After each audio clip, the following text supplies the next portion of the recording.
Good morning and welcome to WHIO Reports, a community service of News Center 7 and WHIO Radio. I'm Jim Oddie. Thanks for being with us this weekend.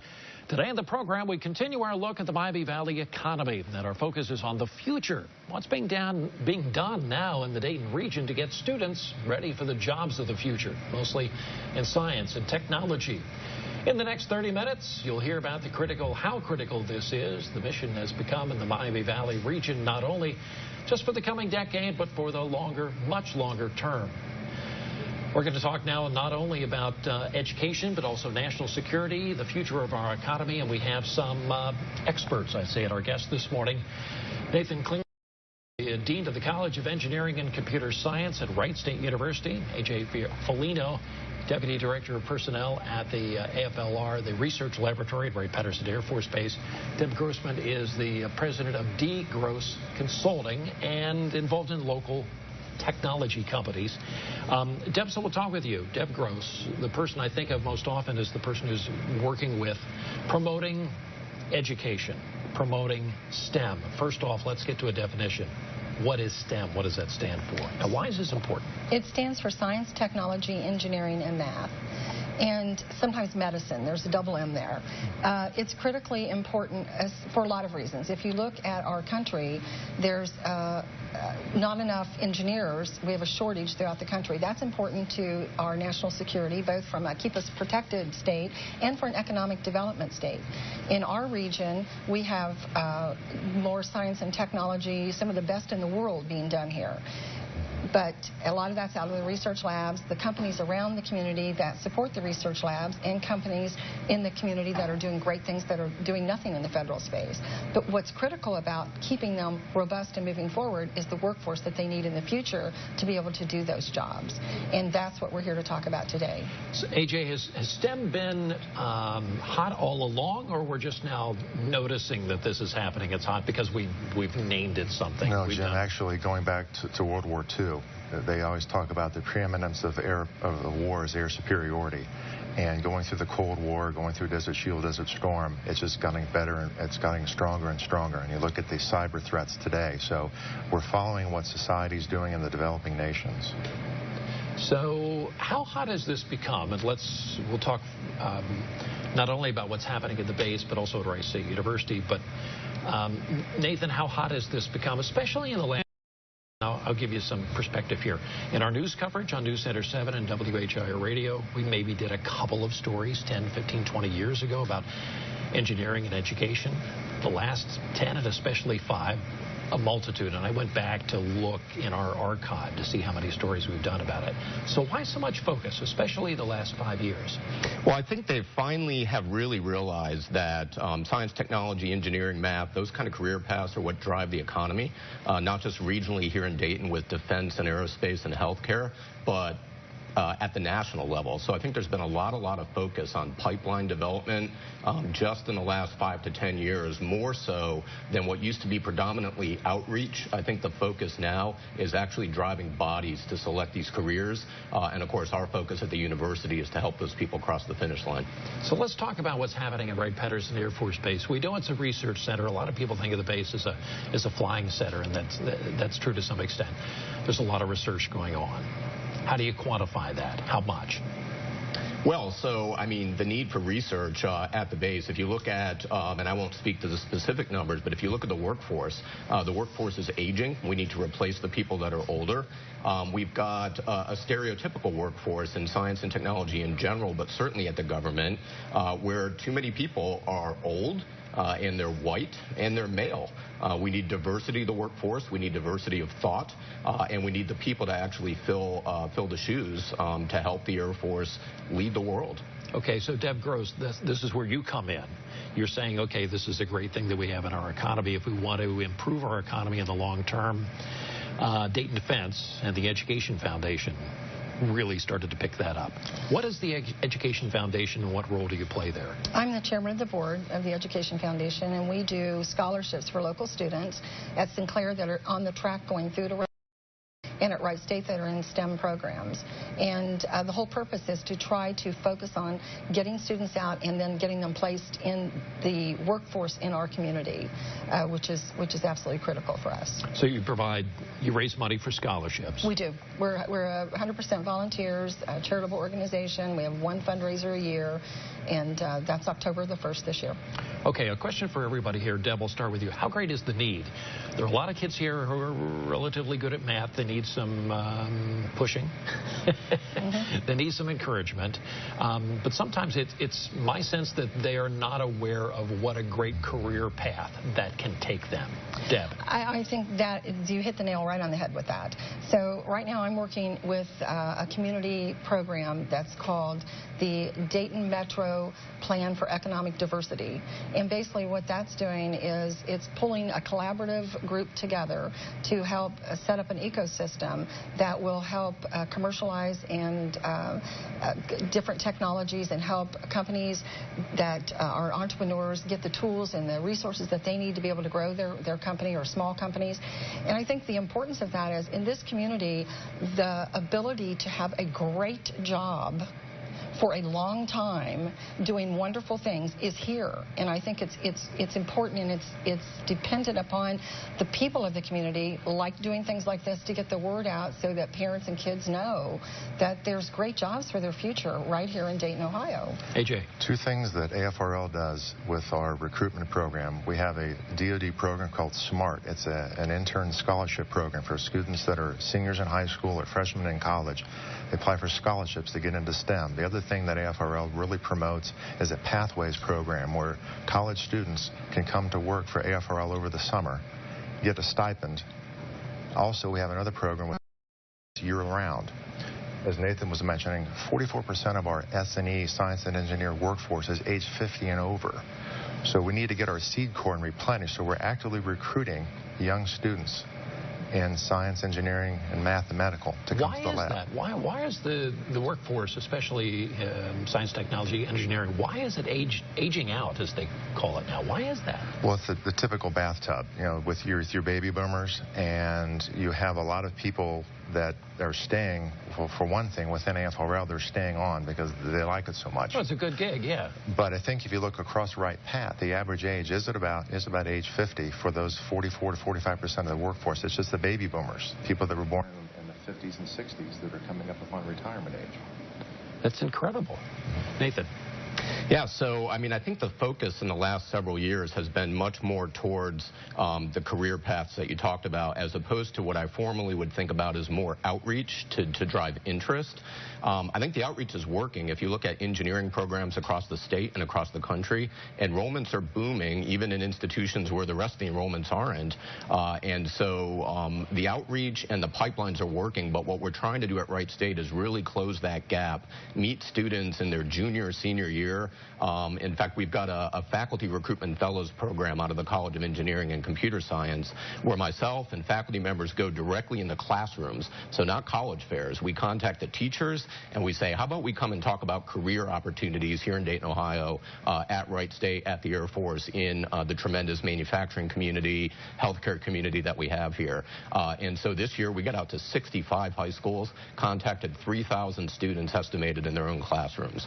So you have that direct contact. What are kids looking for? Because when you say, hey, this is going to be fun and interesting and financially rewarding, they're interested in fun. And they're not thinking of a 35-year career in high schools. How do you pitch that? So this is a huge advantage that engineering has relative to the rest of higher ed, because the reality is engineers, they get up and they don't go to work. Right? They get up and they go have fun, and that's what it is. So, I mean, we embody that in higher education. Right now, we're in the midst of a 15,000 square foot renovation to create the Bison Entrepreneurship Laboratory, a gigantic playland for kids that have their appetites already whet by the outreach type activities that we're doing, and some of the advanced preparation to have these skills, but really coming to college and realizing you can create and design and build and change the world. That's an opportunity that a lot of degree programs don't offer. When we come back from the break, we'll talk more about what's happening not only at the base, but more specifically about Wright State University and that outreach program to younger kids. Stay with us here at WHIO Reports. Back in a minute.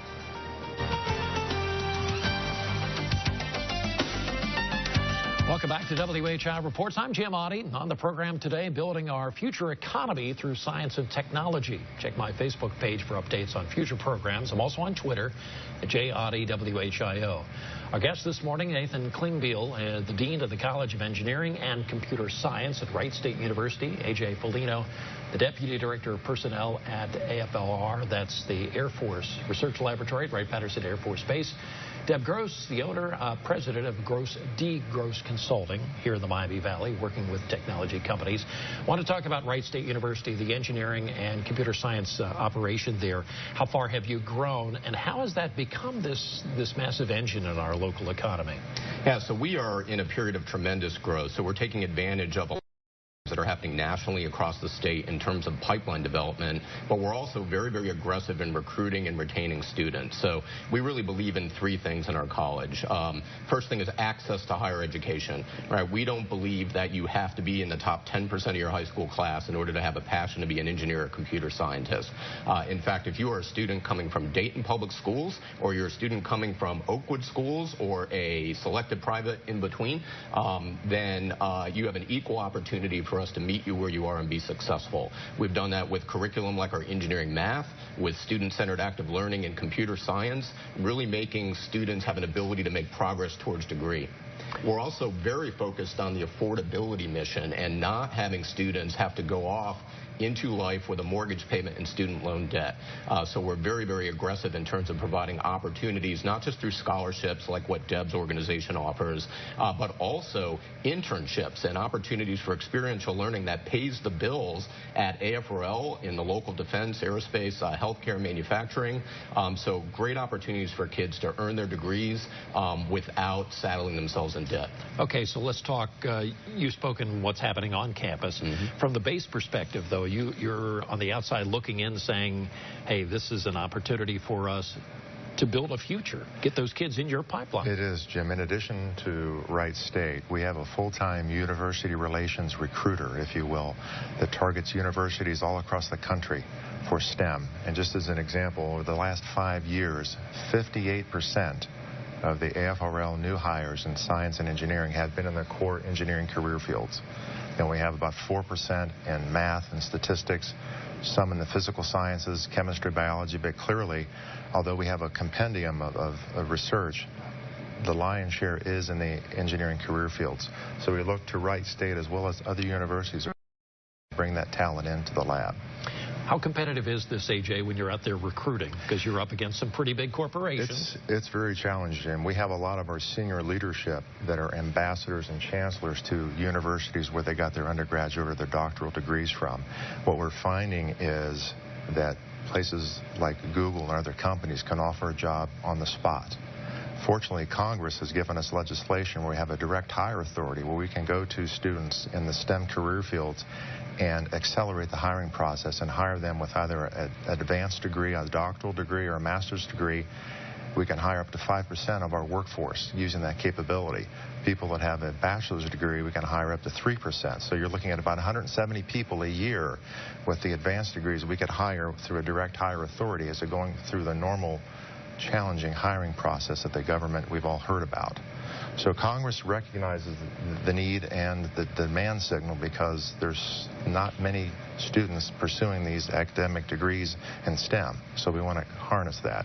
So Deb Gross, you're on the outside looking in, although you're partners in many cases with so many companies that are doing work on base. Talk for just a minute about how important this is, how critical this is to get this right. Because we've got an aging workforce, so much great need on base and elsewhere. We have some really collaborative efforts that are coming together to get behind helping our new businesses grow, helping entrepreneurs succeed. In addition to that, the stuff that's going on at the research labs and other areas at the base, there is a lot of work that's going on there. We don't know if there'll be another event called a BRAC, but we're going to guess that with reducing budgets, there's going to be some more consolidation. Wright-Patterson Air Force Base has a lot of physical space, and it's an important base, so I think there's a lot of bring in new missions down the road.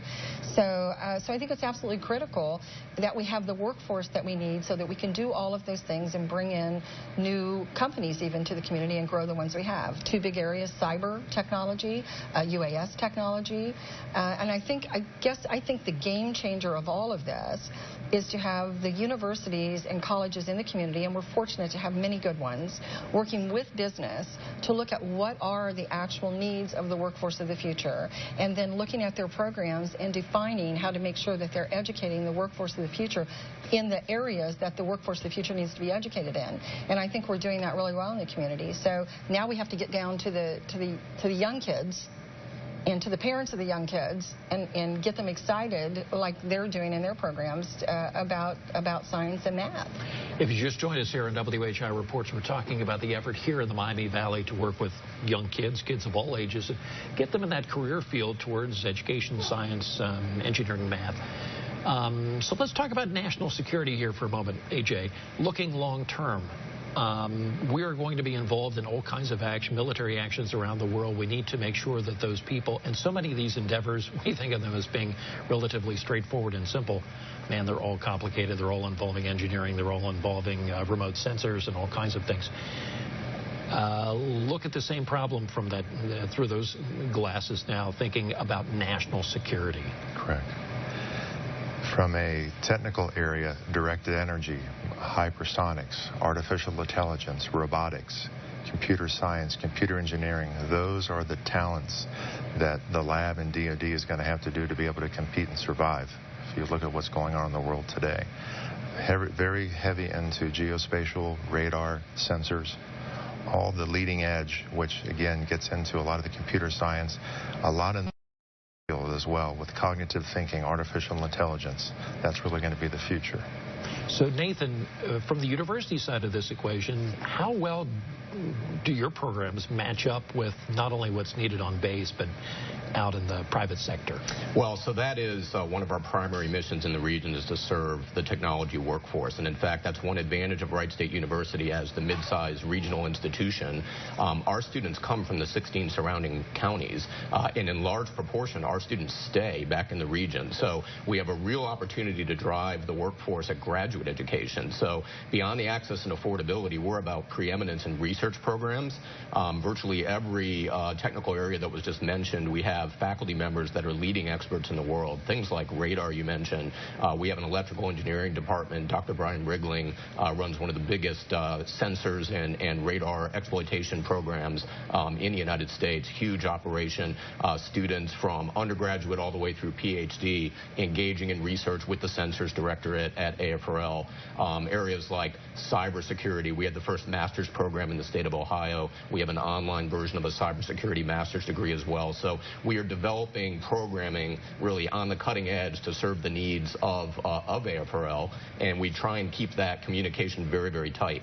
The executive directors of AFRL are always on the advisory boards for the College of Engineering and Computer Science. We maintain a very, very tight relationship to serve those needs. And Nathan, talk for a second about how you have to be able to pivot with the economy of what the demands are. You can't just set up your engineering program and go be in that ivory tower and continue to run those same programs year after year, decade after decade. You got to be right with it because things do change. Absolutely. So, I mean, I think the huge advantage for us, and when I'm out recruiting students for the future pipeline as well, make no mistake, Dayton, Ohio is the reason we're able to do access, affordability, and preeminence in research. So it's the ability of our students to have flexible programs where they can be inside the fence at AFRL 10 hours a week, working alongside government scientists in these areas, and with the faculty members as recipients of grants and contracts and advising the students. So essentially our proximity to AFRL means that we are in constant understanding of where the edge of the technology is, and it's the faculty members and the students doing that research which then feeds the curriculum and the programs we develop to continue to serve the workforce needs. We'll take another break here. When we come back, I want to talk and get your take on this. Advice to parents of teenagers or even younger. They want to push their kids in this direction. Stay with us in WHIO Reports. We'll return in a moment. I'm Jim Oddie. This is WHIO Reports. Thanks for being with us this weekend. We're talking about the role of science and technology. It's playing in the future of our economy here in the Miami Valley. Our guest this morning, Nathan Klingbeil, the Dean of the College of Engineering and Computer Science at Wright State University, A.J. Foligno, Air Force Research Laboratory Deputy Director of Personnel. He's the guy who finds people and helps them along with their career. Deb Gross is the president of D. Gross Consulting. Deb, you helped to bring us all together here. Your advice to parents who are thinking at home, you know, my son or daughter is very good at math. They're very good at some of the other things we've been talking about here. How can I encourage them to get involved in this? Well, I think to start with, you have to encourage kids to take an interest in math and science, even if they don't maybe readily want to or appear to be the sharpest tack in the box. Because these are skills that need to be learned and built upon, and it's really hard to kind of ignore that, and then they turn 17 and all of a sudden everything turns on and they want to kind of get caught up. It's hard to get caught up in those fields, so I think encouraging them. There are so many things in the community that go on. There's tech fairs down at Sinclair where kids can go and touch and feel things and understand about science. You can teach kids yourself in your home. I'm going to tell you just a quick story about a birthday party I went to where the kids, there's a 4-year-olds, and what they did was they mixed stuff up and made volcanoes with different colors fly out, and then they went out, they made and painted little rockets and went out and shot them off, and those kids had science projects they learned at a birthday party that was just awesome. You can do a lot. You just need to talk to your children and keep them aware of what's going on in those areas through books and through touching and feeling and seeing. Take them to museums. AJ, what do you tell people? Within AFRL, we have about 6,000 people across the country that work for the enterprise. And within each state, they have a K-12 educational outreach program where we have a lot of our scientists, engineers, and professionals. They'll volunteer at local science fairs. So they're out there promoting science and engineering to the kids, and they talk about science being cool. So they deliberately work within their local communities, within the local high schools and middle schools to try to spread the word. Nathan, where do you start? You're a parent. You're a parent, and you've got those kids, and you say, you know, you really ought to be thinking more long term. That career as an NBA center, probably not going to happen. Playing second base for the Pirates or the Reds, not going to happen. Yeah, so, you know, I think that definitely the tremendous outreach opportunities we have here, things like Tech Fest held at Sinclair, that's fun. Get the kids out, do the science, get them interested in it. I think definitely the pipelines and the outreach, things like the first Lego League, we have the state championship in the Nutter Center. These are all programs students that already might have some interest in that area, and what we're doing is we're validating that interest and providing an opportunity to get more grounded in it and double down.